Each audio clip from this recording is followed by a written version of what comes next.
My name is Charlotte Rivera, and tomorrow is supposed to be one of the happiest days of my life, my son's wedding. But tonight, as I sit by the tall window of my quiet apartment in New York, watching the city lights flicker like restless stars, her words still echo in my mind. The best gift would be if you disappeared. That's what my soon-to-be daughter-in-law, Ava, whispered when she thought no one else could hear. I was standing just around the corner, holding a tray of carefully arranged cupcakes I had baked for the rehearsal dinner, my heart full of excitement until it shattered. I set the tray down slowly, afraid my trembling hands might give me away. The soft silk of my blouse suddenly felt suffocating against my skin, the air too heavy to breathe. My chest tightened as if those words had reached inside me and squeezed the very heart that had loved and sacrificed for years.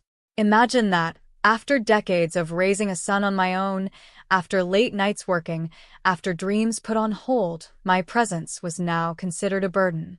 I sipped the lukewarm tea resting on the glass table beside me, its bitterness mirroring the taste in my mouth. Outside, a siren wailed through the streets, distant yet sharp, like the cry of my own wounded pride. And in that moment I knew, this wasn't just about a wedding. It was about every battle I had fought quietly, every insult I had swallowed, every time I was told I wasn't enough. Tomorrow, they would all see the truth. I wasn't always this composed woman people see today. Once, I was just a 20-year-old girl from a small town in Ohio, wide-eyed, hopeful, and a little too trusting. I married young. Too young, if I'm being honest. My husband, Daniel, was charming in that effortless way men sometimes are when they know the world bends in their favor. He promised me forever. Instead, he gave me nights filled with silence and mornings heavy with disappointment. I still remember the night it all broke. I was holding our 3-year-old son, Ethan, in my arms. His little head was resting on my shoulder, his thumb tucked in his mouth as he drifted to sleep. Daniel stood by the door, suitcase in hand, his voice cold and final. "You'll figure it out, Charlotte. You always do." And then he was gone. Just like that. No fight, no apology, no backward glance. Only the hollow slam of the door echoing through the tiny apartment. I sank to the floor, Ethan's soft curls pressed against my cheek, tears blurring the world around me. My hands shook so badly, I nearly dropped him. That's the night I realized no one was coming to save me. The next morning, my mother came by with a basket of groceries. She didn't scold me or say, "I told you so." Instead, she placed her silver locket into my palm. Inside was a tiny photo of her and my late grandmother. "Strength runs in our blood, Charlotte," she whispered, her voice steady. "Don't let anyone convince you otherwise." That locket became my anchor. On nights when bills piled higher than hope, I'd hold it close. When rejection letters from jobs came in, I'd run my thumb over its smooth edges. And when Ethan cried, asking where his daddy was, I'd remind myself, strength runs in our blood. That was the day I stopped waiting for someone else to build my life. I packed up what little we had, left the suffocating small-town whispers behind, and boarded a bus to New York. It wasn't courage I felt. It was survival. But survival has a way of transforming you. New York was nothing like the postcards I'd seen. It wasn't glamorous or kind. It was loud, unforgiving, and endlessly expensive. Ethan and I started in a cramped basement apartment with peeling paint and pipes that groaned louder than my tired bones. But for the first time in a long time, the air tasted like possibility. I took whatever work I could find. Waitressing at a diner by day, cleaning offices by night. My hands smelled of grease and disinfectant, my feet ached from 12-hour shifts, and sometimes I went to bed too exhausted to cry. But every morning, when Ethan's sleepy little voice whispered, "Good morning, Mommy," I knew I couldn't give up. One evening, after my shift at the diner, I met Mrs. Eleanor Whitfield, a sharp, elegant woman in her 50s who always came in for coffee and apple pie. She noticed the sketchbook I kept tucked under the counter, filled with designs I made during rare, quiet moments. "You have an eye for detail," she said, flipping through the pages with genuine interest. "Ever thought about interior design?" I laughed then, a tired, bitter laugh. People like me don't become designers. People like me just survive. But Eleanor's gaze was steady, unwavering. Then let me be the first to tell you, survival is the best training for design. You already know how to make something out of nothing. With her encouragement, I enrolled in night classes. It was grueling, waitressing, mothering, studying, but Eleanor believed in me when no one else did. She introduced me to her network, taught me how to present myself, and reminded me that even in my cheapest dress, I could walk into any room with my head high. My first big break came when a small cafe owner agreed to let me redesign his space on a shoestring budget.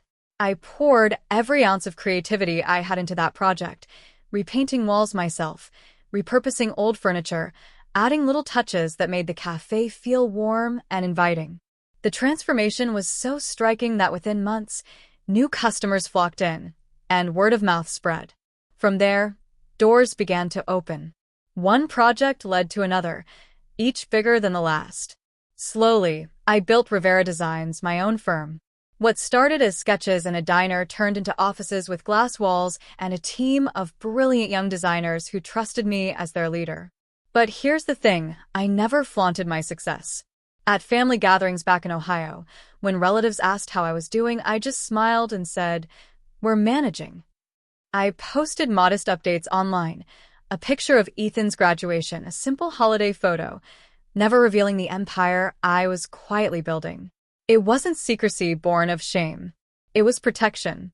My life, my success, my survival, they were mine. And after being abandoned once, I wasn't about to let anyone diminish what I had fought so hard to create. By the time Ethan grew into a man, Rivera Designs wasn't just surviving. It was thriving. We were thriving. And yet, no matter how far I'd come, a part of me stayed silent, waiting for the day the truth would finally be seen. The morning of the wedding rehearsal dawned golden and bright, but my heart carried the weight of Ava's words from the night before. The best gift would be if you disappeared. I didn't disappear. Instead, I slipped into the pale blue gown I had chosen weeks earlier, its satin fabric hugging me in all the right places. I fastened my mother's silver locket around my neck, the one she had given me on the night Daniel left. A quiet reminder of strength. My hair, silver strands woven gracefully through dark waves, framed my face like a crown I had earned through battle. When I arrived at the Grand Hotel ballroom, heads turned. The Rivera name wasn't printed on any banner, but it was everywhere.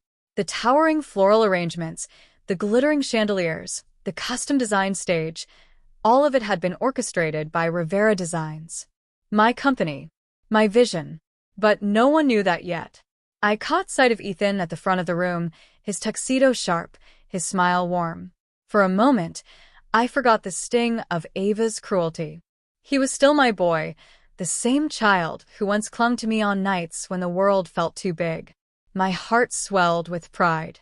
Then Ava's mother approached me, polished, smug, her pearls gleaming under the lights.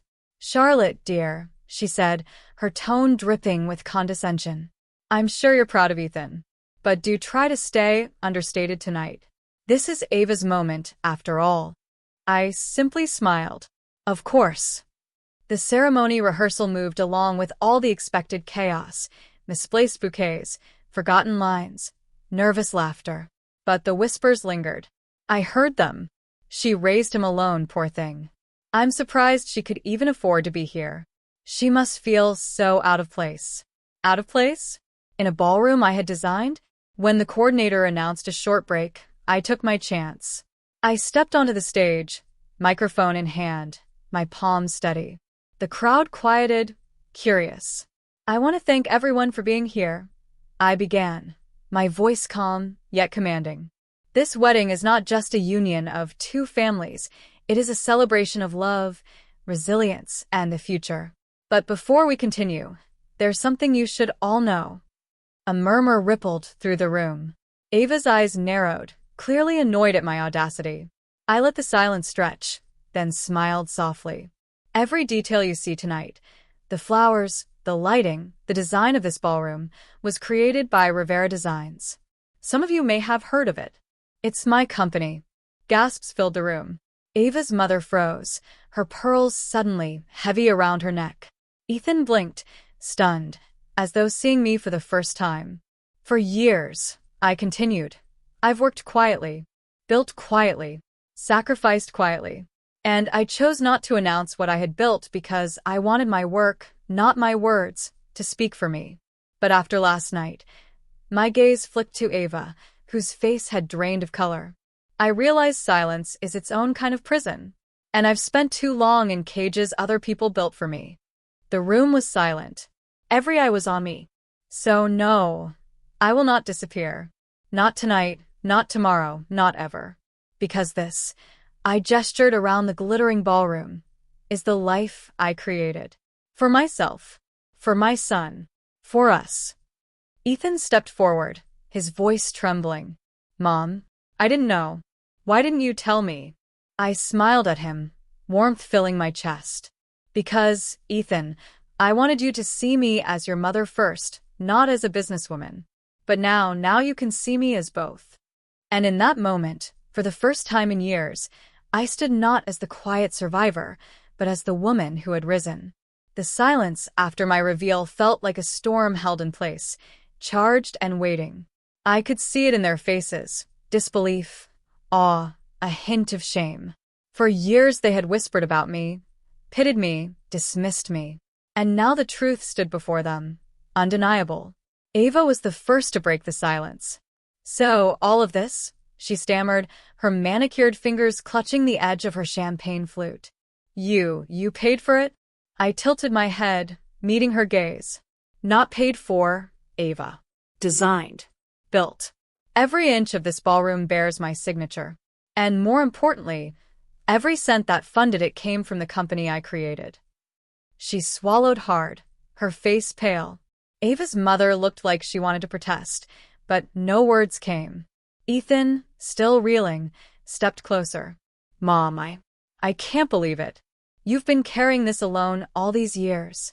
I placed a hand on his cheek, my voice soft but firm. I carried it because I had to. But from this moment on, I won't carry the weight of silence anymore. Then I turned to Ava. You asked me to disappear. But let me be clear, I will be present in my son's life. I will be present in my grandchildren's lives, if you're blessed with them. And my presence won't be something you can erase. Her lips parted as if to argue, but I raised a hand. I'm not here to fight. I'm here to set boundaries. If you want to be part of this family, it starts with respect. You don't have to love me, but you'll treat me with dignity. That's the condition. I shifted my gaze to Ethan, my voice softening. And you, my son, you've always had my heart. But marriage isn't about choosing between your wife and your mother. It's about balance. If I've taught you anything, it's that women deserve to be seen and heard. Never let Ava feel invisible, the way I once did. Tears welled in his eyes as he nodded. Finally, I looked at the room, the relatives, the friends, the onlookers who had formed their own judgments of me over the years. And to the rest of you, let this be the last time you measure a woman's worth by her marital status, her bank account, or your assumptions. I've been underestimated my whole life, but not anymore. The ballroom was still, but the shift was palpable. For the first time, the power was mine, not to wield like a weapon, but to guide like a compass. I ended with a simple truth. I don't want obedience. I don't even want praise. What I want, what I require, is respect. And that, my friends, is non-negotiable. The words hung in the air, heavy and liberating. And in that moment, I knew the narrative had changed forever. The days following the wedding felt different, lighter somehow. It wasn't that everyone had changed overnight, but the shift had begun. Ethan came to see me the next morning, still in his tuxedo shirt, his bow tie hanging loose around his neck. He wrapped his arms around me and whispered, I'm sorry, Mom. For not asking, for not knowing. I promise, I'll never let you feel invisible again. That was enough. More than enough. Ava, too, surprised me. On the morning after their vows, she knocked on my hotel room door. Her eyes were tired, her makeup gone, but her voice was softer than I had ever heard it. I was wrong, she admitted, her words halting. I thought if you stayed in the background, I'd have more space. But I see now that erasing you doesn't make me bigger. It just makes us smaller. I studied her carefully, searching for sincerity. And in that fragile moment, I saw it. The same fear I once carried as a young bride, terrified of being overshadowed, desperate to carve out space. I reached for her hand. You don't need to erase me to shine, Ava. There's room for both of us. But respect has to be the foundation. She nodded, a tear slipping down her cheek. As for the rest of the family, their whispers changed tone. No longer pitying, no longer dismissive. Some came forward with apologies. Others simply offered a new kind of silence, the respectful kind. And that was enough, too. That night, alone in my room, I opened my mother's silver locket. The tiny photograph inside seemed to glow under the lamplight. I traced its smooth edges with my thumb, remembering her words, "Strength runs in our blood." She had been right. Strength wasn't loud. It wasn't about proving everyone wrong. It was about standing tall, even when the world tried to bend you. I looked at my reflection in the mirror, the silver strands in my hair gleaming, my eyes steady and clear. For the first time in years, I didn't just see a survivor. I saw a woman whole, complete, unshakable. And as if speaking to the daughter, the wife, the mother, and the businesswoman I had become all at once, my voice rang steady in the quiet room. I didn't disappear. I simply rose so high they had no choice but to finally see me.